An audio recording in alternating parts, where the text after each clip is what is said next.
Hello everybody, welcome back to Bibles on a Budget. My name is CJ, and today we are taking a look at a very cool and very interesting edition of the King James Version Bible. This is the King James Version Holy Bible with Apocrypha 1611 edition from the good folks at Thomas Nelson. So this is a really cool Bible. Basically what this is actually what they call a word-for-word reprint of the original 1611 with Apocrypha. So as you can see right here, we have this very ornate slip cover. It's a kind of a thin cardboard slip cover. You have what it's called, King James Holy Bible with Apocrypha, 1611 edition. Here is a sneak peek at the Bible itself. So here's the spine itself. It tells you what it is, King James 1611 Holy Bible with Apocrypha and Thomas Nelson. And then here on the back, take a look at that. We got some information, so I'll just bring this up so you can see that. Again, word-for-word reprint of the authorized version, updated Roman typeface. If you're familiar with the OG King James Version from 1611, it had something called a Gothic typeface, which is kind of hard to read now for the modern reader. It also has the books of Apocrypha between the Testaments, not interspersed in the Old Testament, but between the Old and New. It also has drop caps at the beginning of each chapter. The original 1611 extra content, we're going to take a look at that. It's really cool, actually. Chapter summaries at the beginning of each chapter, and then the translator notes in the margins, and those are on the side and such. And then here's a sneak peek at the text itself. So this is the Roman typeface, so kind of like New Times Roman. And this Bible typically retails for $50, but on places like Church Source, you can actually get it for a little less. So definitely check that out. Check out Amazon, check out Christian Books, and so on. All right, so let's get this Bible out, and you can actually see how beautiful this thing is. And there's the other side, but here it is. Now, this is not real leather. This is their Leathersoft, because this is a $50 Bible normally, but here it is. Really cool. I like the two-tone. I like the black with the red. The fact that it says the Holy Bible right there, very kind of nostalgic, kind of classic. You got a bunch of perimeter stitching. You got perimeter stitching inside the red, outside the red, and then along the perimeter of the Bible itself. And that goes around the side and the back there. And then there is the classic ISBN, as Thomas Nelson always has on the back of the cover. And then here is the gilding. It does come with one gold ribbon and these grayish head and tail bands. So enough of the outside. All right, so let's now get inside this Bible.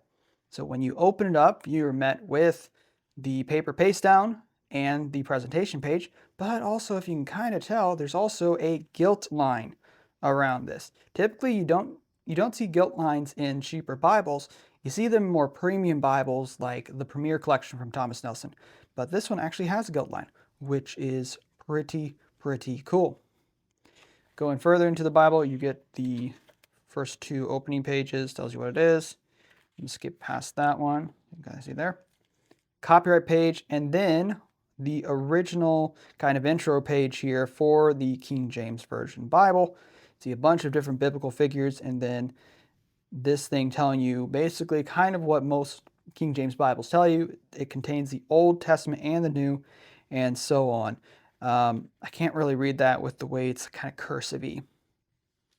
So after that, you have the Epistle Dedicatory. This is the thing dedicating the Bible itself to King James the First. And so it has the whole thing and all the original spellings you see up here to the high and mighty. You notice the mighty here is spelt with an I-E. Prince James, that I there is actually a J, but they did not use a J like that back then. But you will see kind of things that look kind of like a J. King of Great Britain, Britain used to have an E. France and Ireland, defender of the faith. Translator, grace, mercy, peace. through Jesus, again with that capital I, Christ our Lord. And then here's an example of those drop caps that they were talking about. So it's really interesting to kind of see a peek into the times, the old days of how things were spelt. One thing you also notice, again, these are the old spellings, but you also see that here in epistle, we'll see a letter that kind of looks like an F. That is not an F, that is, I believe it's called a long S. So sometimes some words will contain this F-looking S, but that is actually not an F, it is an S after all. And then here's the rest of the epistle dedicatory. And then you actually get the full translators to the readers. Now, as you can tell, this is tiny. The reason, in my opinion, that it's so tiny like this is because the translators to the readers, which is basically the preface and explaining the need for the translation and all this stuff, the reason why it's so small is because this thing is really long. And you also, on the sides here, you actually see examples of the notes in the margins. So again, drop cap. I'm guessing this is probably about maybe between a 6 and 7 text size. Not too sure. But yes, it does contain the entirety of the actual translators to the readers. So you can see that there, which is super duper cool. So if you happen to get one of these, if you can read it, great. One thing I'm noticing here is that in my copy, might be a little hard to see, but my copy looks the printing on it looks very inconsistent. Like this part is very faded. So be warned of that. There may be some printing inconsistencies. This stuff looks really faded. I'm not sure if it gets worse or if it's better. It just like right here at least looks a little faded. Now next to this, after this, should I say, you get some of the 1611 original extra content. So these are like calendars for 1611.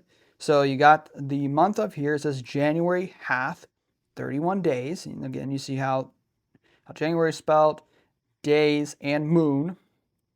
And then it also gives you an example of prayers. So it tells you for each day, tells you the psalm to read. So this is kind of like a lectionary, kind of like, for the Church of England, these are these things that you read each day. And so you have morning prayers. So you have them right here for the Old Testament and the New Testament, and then your evening prayers. And so that's pretty cool.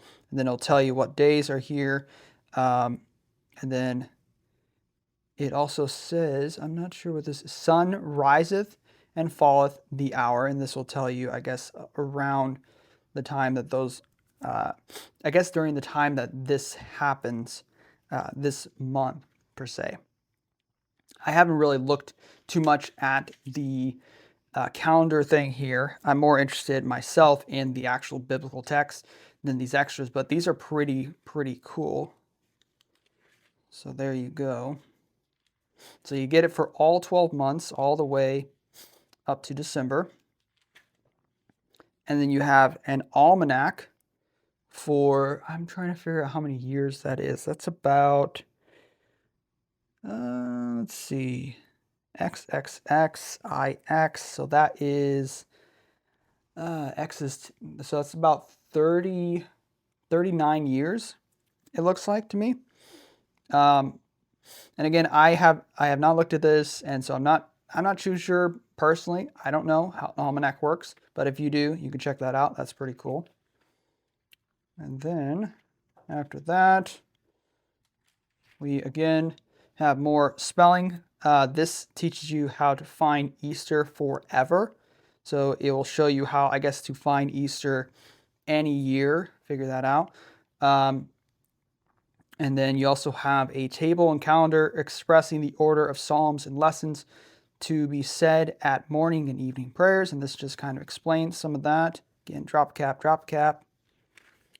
And then here they are, proper lessons to be read for the first lessons, both at morning and evening prayer on Sundays throughout the year, and some also the second lessons. So here's some lessons proper for holy days.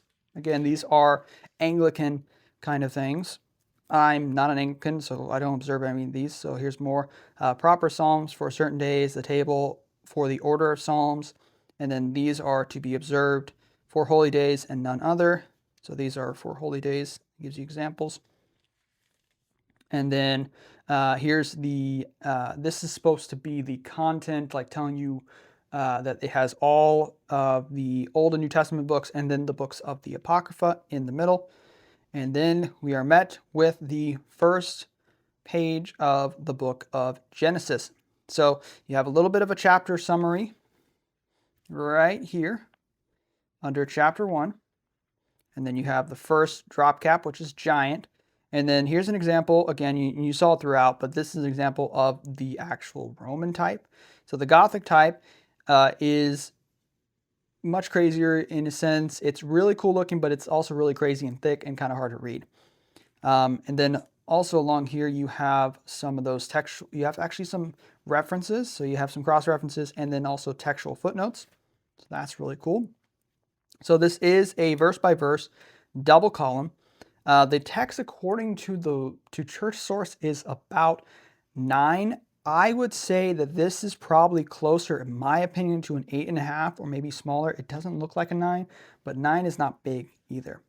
And then at the top, you see again the book with an E there of Moses. First book of Moses called Genesis. And then you have the pericopes here at the top. Tells you what chapter you're on. So there's that. There you go. Again, smaller drop caps throughout the rest of the book. So these are pretty cool. And then we're going to go to somewhere like, let's go to Psalms, because I tend to like to go to Psalms. Now, this, like other not so premium Bibles, has the whole gilding sticking. So you will have to go through here and unstick those pages. So here's the Psalms. There we go. So here's the Psalms. I'm going to go ahead and pull the ribbon out. There's the ribbon. Kind of goldish. Kind of cool.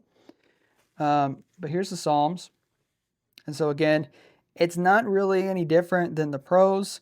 It's verse by verse, but the Psalms, they say Psalms, but then they give you the Roman numeral numbers instead of like the actual like Latin or the way that we render them normally. And again, you also have different textual footnotes and other things here. Now we're going to go to the New Testament. Actually, before we go to the New Testament, because I completely forgot about this because I'm so used to going to the New Testament, let's go to the Apocrypha actually. Now, again, I'm a Protestant, so I don't use the Apocrypha at all. It's interesting. I've read some of the books of the Apocrypha, or at least parts of them, but you know, for me as a Protestant, I don't use them. But they're interesting nonetheless.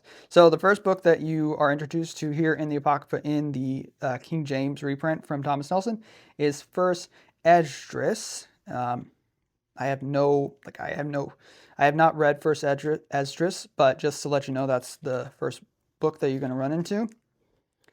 Second Esdras, you're going to have the additions to Esther. You're going to have things like the Wisdom of Solomon. There you go. Got Ecclesiasticus, also known as the Wisdom of Sirach. So that's pretty cool. So for those of you who are into the Apocrypha and you use the Apocrypha as scripture, that is available here in the 1611 King James. Ecclesiasticus is pretty long. Here's Baruch. You can also have Baruch. If you want to know the full list, you can look back at the content page that mentions what books of the Old and New Testament are here, which is all of them. But here's the Song of the Three Holy Children. Bel and the Dragon. I actually have read Bel and the Dragon. And then here is First Maccabees. And yeah, so on. So you're going to have a lot of these. And then here is the New Testament. So here's the intro page for the New Testament. So that's pretty cool. Again, spelt with that extra E, got that long S. Sometimes you also notice that V's are rendered as a U. So there you go. There's that. It says imprinted at London by Robert Barker. That's really cool. So yeah, here's first page, Gospel according to Matthew. Again, you got the chapter intros, big drop caps. And yeah, so that's the New Testament. And then we're going to go to Revelation. Another thing you'll notice in spelling is sometimes some of these words, like general, actually used to have 2 L's in them. Now they just have 1. So it just shows you it's kind of an example of how modern English has developed. Because when this was written, when this was translated, modern English was coming into its own. It was a modern English period, I believe, was around the 1500s. So this was still back when we had some of these spellings, but over time these spellings faded and changed. And once we got to the 1769 edition of the King James, spelling was standardized across English. So there's that. And there's nothing else in this Bible after Revelation. So there's that. Really cool. So final verdict, what do I think about this Bible? I think this is a great and affordable way to get yourself a OG, if you will, King James Version Bible. This is not a facsimile.